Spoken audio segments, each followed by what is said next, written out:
Rak ini aplikasi HP. Ini tak matiin dulu dari HP, tinggal pencet 3 kali dia mati. Nanti untuk starternya tinggal dipencet 1 2 3.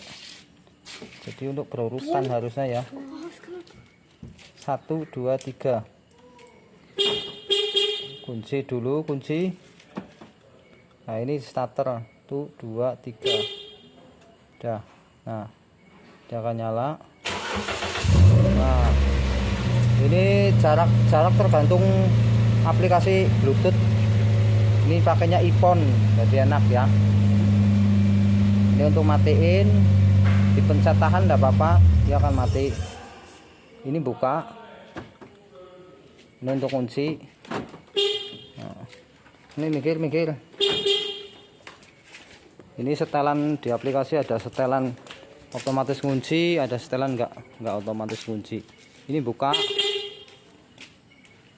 Ini kunci. Nah, ini kalau starter ditahan ini ya.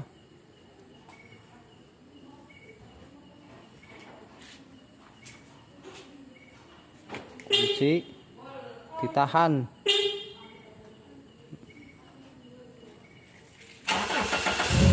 Nah, dia akan hidup.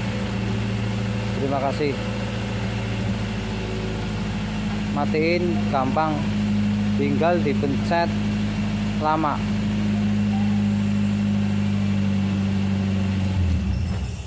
Mati. Oke, terima kasih. Nah.